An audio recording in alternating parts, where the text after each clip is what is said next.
Aquí hay que analizar lo siguiente. Este señor le pregunta por la vida eterna. No le estaba hablando que necesitaba para vivir en ese momento, le estaba hablando por la vida eterna.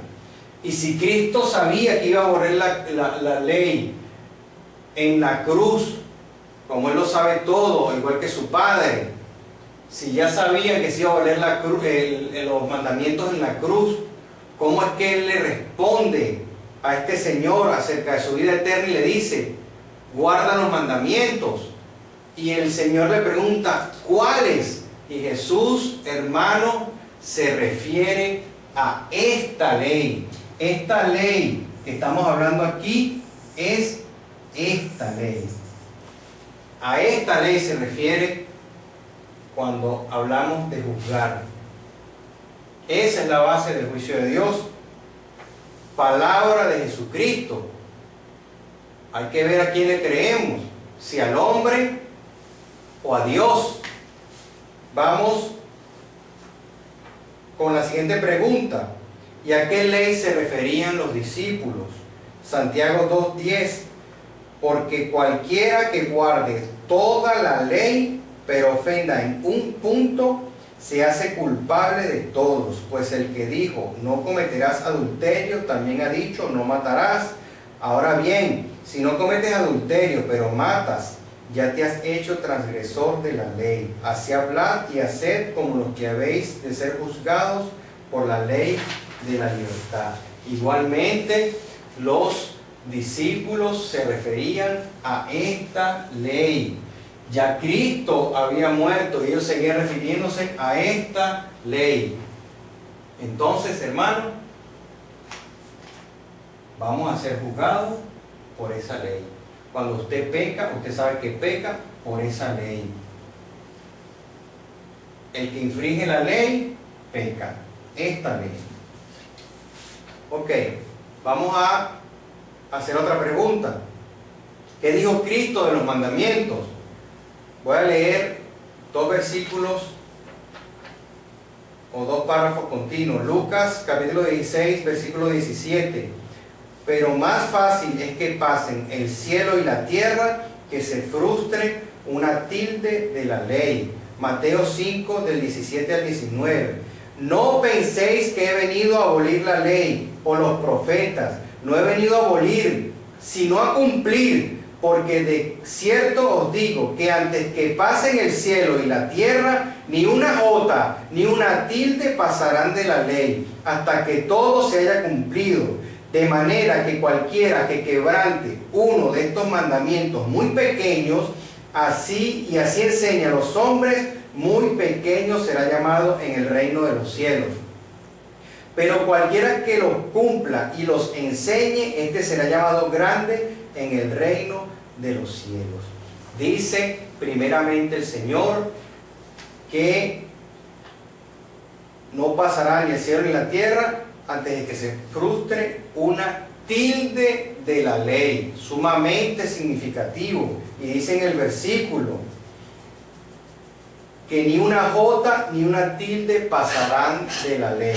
Entonces, hermano,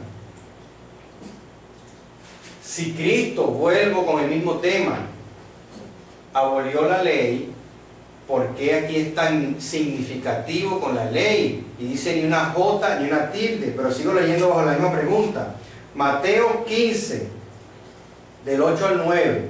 Este pueblo de labios me honra, mas su corazón está lejos de mí, pues en vano me honran enseñando como doctrinas mandamientos de hombres. Juan 14, 15. Si me amáis, guardad mis mandamientos.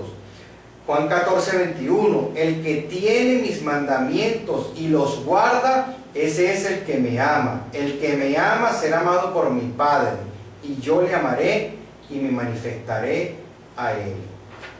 En vano honras a Jesucristo, en vano honras a Dios cuando sigues mandamientos de hombre y no los mandamientos del Señor que Él mismo te dio para que te guiaras. Y dice, si me amáis, guarda los mandamientos. si tú amas a Jesucristo, si tú amas a Dios, tienes que guardar los mandamientos. Guarda los mandamientos. Y el que tiene los mandamientos y los guarda, como dice en el 14:21, ese es el que lo ama y será amado por su Padre. Está hablando a futuro. Y será amado por su Padre. Entonces, no sé por qué dicen algunos que la ley está abolida. Va otra pregunta. ¿Entendieron los apóstoles que la ley fue abolida en la cruz? Voy a leer Romanos 3:31 y Hechos 5:29. Luego, por la fe invalidamos la ley. De ninguna manera. Más bien confirmamos la ley. Respondiendo Pedro y los apóstoles dijeron: es necesario obedecer a Dios antes que a los hombres. Hay que obedecer a Dios antes que a los hombres.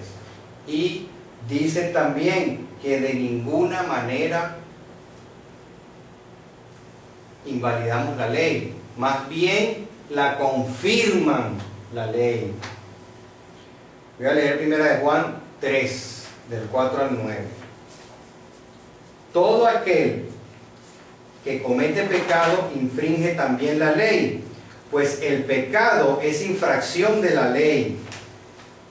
Y sabéis que Él apareció para quitar nuestros pecados, y no hay pecado en Él. Todo aquel que permanece en Él no peca. Todo el que peca no lo ha visto ni lo ha conocido. Hijitos, nadie os engañe. El que hace justicia es justo, como Él es justo.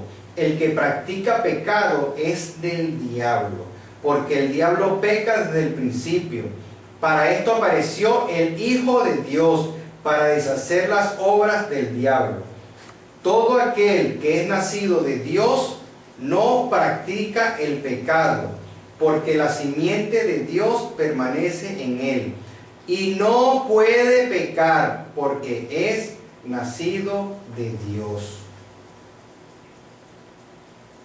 Todo aquel que permanece en él no peca.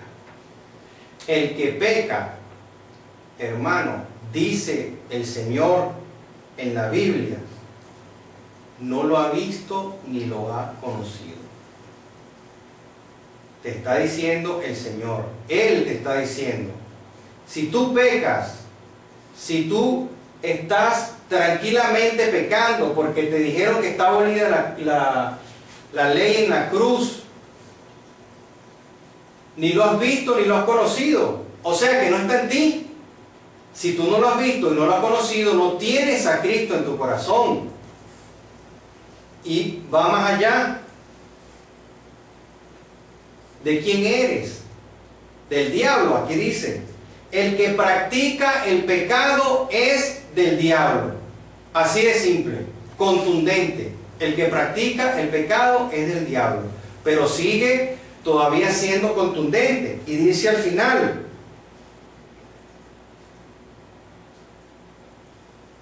porque la simiente de Dios permanece en él. Y este final es precioso. Y no puede pecar, porque es nacido de Dios. Porque es nacido de Dios, no puede, de poder, no puede pecar. Entonces, tú eres nacido de Dios o eres del diablo, como dice en 1 de Juan, capítulo 3, del 4 al 9. No lo estoy diciendo yo, lo dice aquí.